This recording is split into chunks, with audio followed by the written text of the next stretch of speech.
Hey guys, what's up? Jules here for WhatCulture Gaming, joined as ever by the lovable Lancer that likes to slice through the news and the day like it is warm butter, Scott Tailford. Hi, good, I'll take that. I like the retro Lancer too. They're all good, Gears things. And the reason we're speaking about Gears today is because over the weekend there was a lovely new trailer, new information coming out, lots of new shots of this game, and you know what? There's a fair bit to talk about. There is. Now, we'll get to the meatiest thing, which is that it has an entire act, what? Or do you need to do the bit of the old? Well, in that case. It's time to hit that jingle. Hot dang, this news, give it all you got. I guess it's time for Jules and Scott.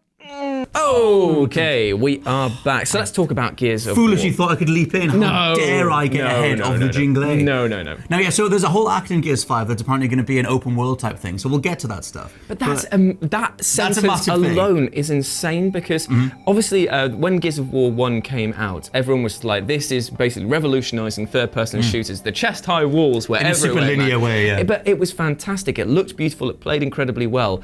I never thought that this game would ever go open world, but personally because I never really saw the need for it. But at the same time, I'm really excited for this. See, I'm weird. In fact, yeah, let's just talk about that stuff first. I was going to go through a whole bunch of crap. Let's just talk about the big thing. Yeah, so there's a whole act that's going to be kind of open world. It's Act 3 of the game. And you've already seen the stuff that's been in the trailers where Kate is sort of riding this like surfboard attached to a vehicle with a parasol. That thing's called the skiff. The skiff, so, they show that off in a few little trailers and GIFs and stuff on the official account, which just shows like the crew sort of going through kind of open landscapes and stuff. But whereas in Gears 4 there was like a whole bike sequence that was getting you from A to B, they have actually designed this entire massive sort of semi-open world, kind of Uncharted 4 Lost Legacy style, filled with collectibles and side missions and things to go find and whatever, which is the biggest shake-up to a Gears formula yet, I guess. It's so weird because like I would like I said, I'd never put those two genres together. I know. Like it doesn't feel like it would fit, but I really feel like this might give a sense of sort of like it would make the world feel alive. It will make their position, because the whole point of this story has always been personal tales told at the front lines of war. Now, I'm very, very keen to see how and explore these amazing worlds, because it's something that we never really get to do. We get to hear about, you know, Emergence Day, we got to hear about all of these different locations and different colonies and stuff, but it's always like you're being told in transit, going to or from. Now this will actually let you explore, hopefully, and find out more about what's going on. I think considering like the Gears 4 had this massive cliffhanger with like Kate finding out that her grandma had the same like icon, the same sort of pendant passed down from like Queen Mirror or the Locust or whatever. I wonder how much of that, like the revelations from that, will be hidden in the open world stuff. Maybe you have to go and find some documents or go and find something that sort of reveals exactly what's going on or whatever. What's interesting is that we saw the skiff on two completely different like landscapes, because I thought to myself, oh, maybe it's just like going to be the ice world and you get to explore one area of the ice world, but the fact that it was showing up in multiple shots in completely different sort of landscapes, that got me kind of thinking whether or not it's going to be set all on one world and you can fast travel between these different areas that basically just act as like big levels. So I should clarify actually that all this information comes from PAX West, and Rod Ferguson, who's one of the, I think he's the creative director on the game, he's definitely a big old important dude at the head of Gears 5. He sort of did like a big slideshow projection thing telling people about what the new features were,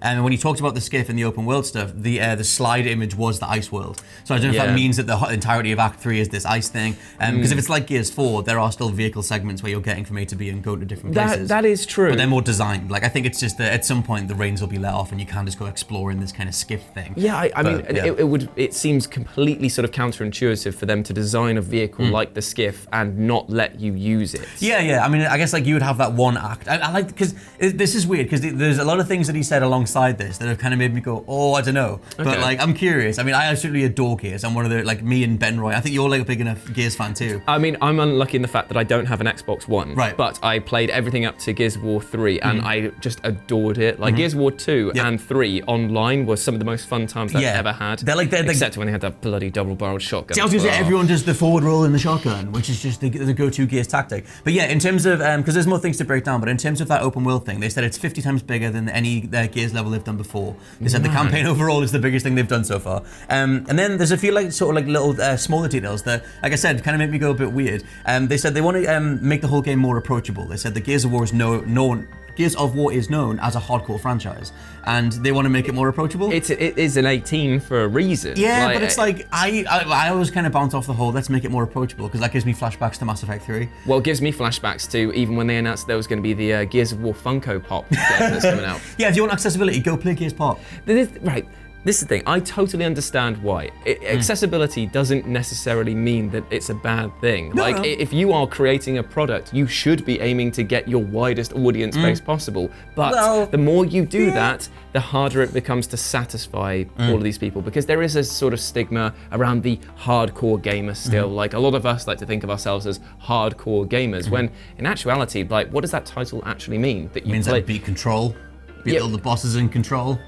Beat Sekiro. So could you have beaten that if you were like, I don't know, it just to me it just seems like it's like there's a catering for it, but it's just like, yeah. I mean, of course. I think what they're going for is, obviously, if you look at the biggest genre that sells at the minute, it is open world stuff, unless it's something that's more sort of looter shooter based or whatever. And I think that they're experimenting with it. And a lot of different devs go down the open world route and then kind of don't ever come back, like Hideo Kojima's or whatever. That's kind of what I like about his statement when he was saying, like, okay, it's like, it is just like one act is going to be 50 times bigger or whatever. It's going to be the biggest level.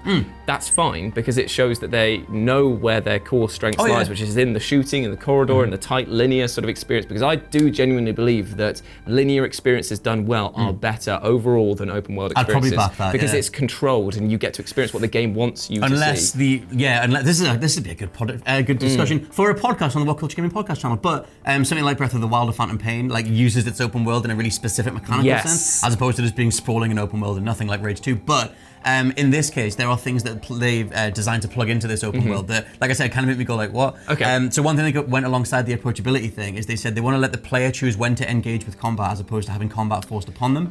But to me, having combat forced upon you is Gears of War. Like, I like the idea. It's only one act in the whole story, but like it's a weird thing to sort of focus on and kind of do a big slideshow presentation around the idea of, well, making Gears more approachable. We're going to do this sort of like semi-open world thing. And stuff that goes alongside that as well is that they've bolstered, Jack, who was always like, rip this door. They've already shown him be playable in the E3 trailer, but they've Rod Ferguson described some more abilities that he has.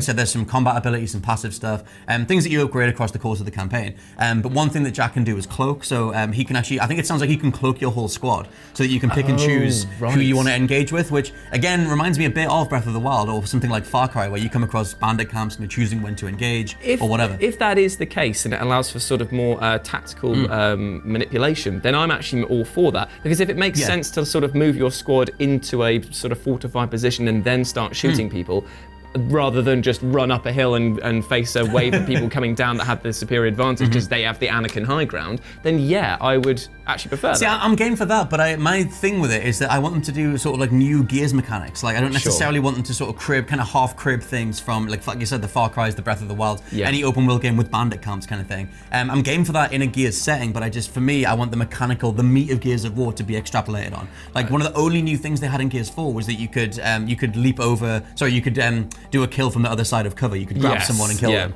And it's like, okay, you added like one kind of mechanic. But my argument to that is that gameplay, when I was playing it over at my mate's house, I was like, that is actually brilliant. That one solid feature was all that was needed to make the gameplay feel good. I totally understand the people trying to reinvent themselves, but it's the classic case of why reinvent the wheel. Like the gameplay from 2 and 3 onwards was immensely fun. I think that's the thing. They've had a winning formula ever since Gears 1, and for the most part, they iterated very carefully. Like, there's not that much of a leap mechanically between Gears 2 and Gears 3. It was more about refining it. They can totally just do more Gears. I think that's what people are kind of expecting. But at the same time, for me, like, as a lifelong Gears fan, I would like them to sort of put something in that makes me go, oh man, I didn't even know that I needed this, or whatever. Hopefully that's what the open world will maybe be. There's a handful of things like that, and also Rod described the way the campaign's working. Like, we've seen Kate sort of have this weird kind of like in the earlier trailers, she was kind of half and half, like she's kind of half evil, half good. So apparently the first half of the campaign is going to be about Kate, like, sort of exploring the realities that she has a connection to the Locust.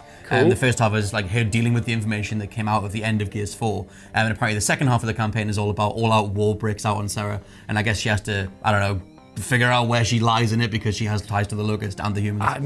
That does sound like it's, again... Sounds kind of cool. That does actually sound really cool. It's probably the most engaging, I think, that any sort of story has sounded in Gears for a while, because outside of maybe Dom and his wife in 2, Maria, and then you've got Marcus and his dad in 3, there wasn't really much narrative weight other than them, the bad guys.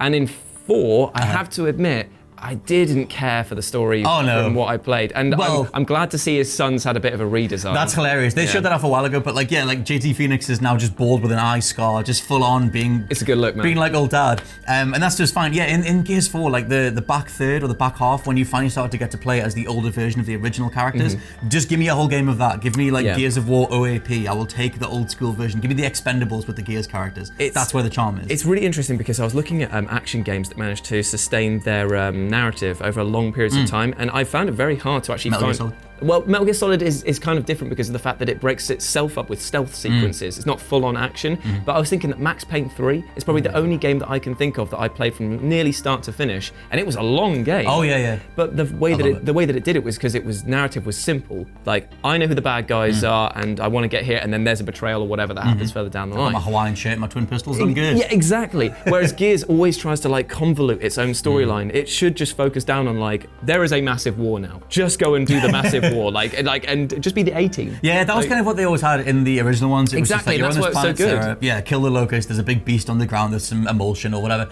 Why does it need to be more complicated? True, I mean, they sort of said that, this bit with the war thing, apparently the whole team's trying to rebuild the Hammer of Dawn, which is the main thing from the original game. And if you go back to the teaser trailer, or the trailer that was at E3, there's a big creature being held in a tank. Oh yeah. It looks a little bit like General Ram, but all the locust faces do look like General Ram. It kind of looks like him, but it's also got like loads of spiky bits on the side. Yeah. So can you imagine? Do you remember the bad guy from 3? The guy with the sort of dreadlocks? Yeah. What was his name again? He's in 2, I think? 2, it might be 2 actually. I forget what that dude's name was, but he was like Predator with like a imagine those two just smashed together. That's kind of what the new one looks like. There's a weird thing with how much sort of story they're kind of taking all the fan boxes because Adam Phoenix is somehow back alive. I can't remember what his specific death scene was, but I thought he died. I thought Marcus' dad died. I thought that it was the research laboratory that exploded because he had to stay in it. I guess he was still alive. He's in one of the trailers anyway, and and he's sort of in there. Queen Mirror's still alive, even though she got stabbed through the stomach. Not to worry. And it just seems like they're kind of going down that route where we're all coming back. Hammer of Dawn's back. Tis but a flesh wound. It's completely But that's fine. a good idea, I think. Maybe what they need to do is they've moved far enough away from the original point to bring everything back home and just go, this is the Gears experience, the definitive Gears experience with a new cast of characters, but look, it's the passing of the torch, whatever they've done, because 4 kind of stumbled. They kind of try to do that in Gears 4. I like Kate enough, or Kat, whatever. I think she's a solid enough character. I liked her more than JD in Gears 4. Well, that's like saying that you like drinking paint more than you do being stabbed. Like, it's kind of like a lesser of two evils. It's true, but also I think if they're going to pass the torch, like I'm kind of half game for that, but I'm way more game for sticking with the original set and doing more stories about them. Give me Marcus looking after his tomatoes all over again. Like, I don't really mind. My tomatoes. Like, I'm just give me a whole one of that. I want to see old farmer Marcus and looking after his farm. Like, that would be fine. One last thing to throw in that they have mentioned before, but to sort of extrapolate on, is that you can now build maps for the Horde mode and the Versus mode. That is going to be amazing because the Horde modes were the best bits about those games. They were so good, especially when you got to play as the Locust on the other side. So I guess we'll get to play as whatever that mutated, not RAM thing is. You can make them. You can make maps for the Horde mode, but you can also make them for the Versus modes. And they confirm there's 11 competitive modes in the Versus mode.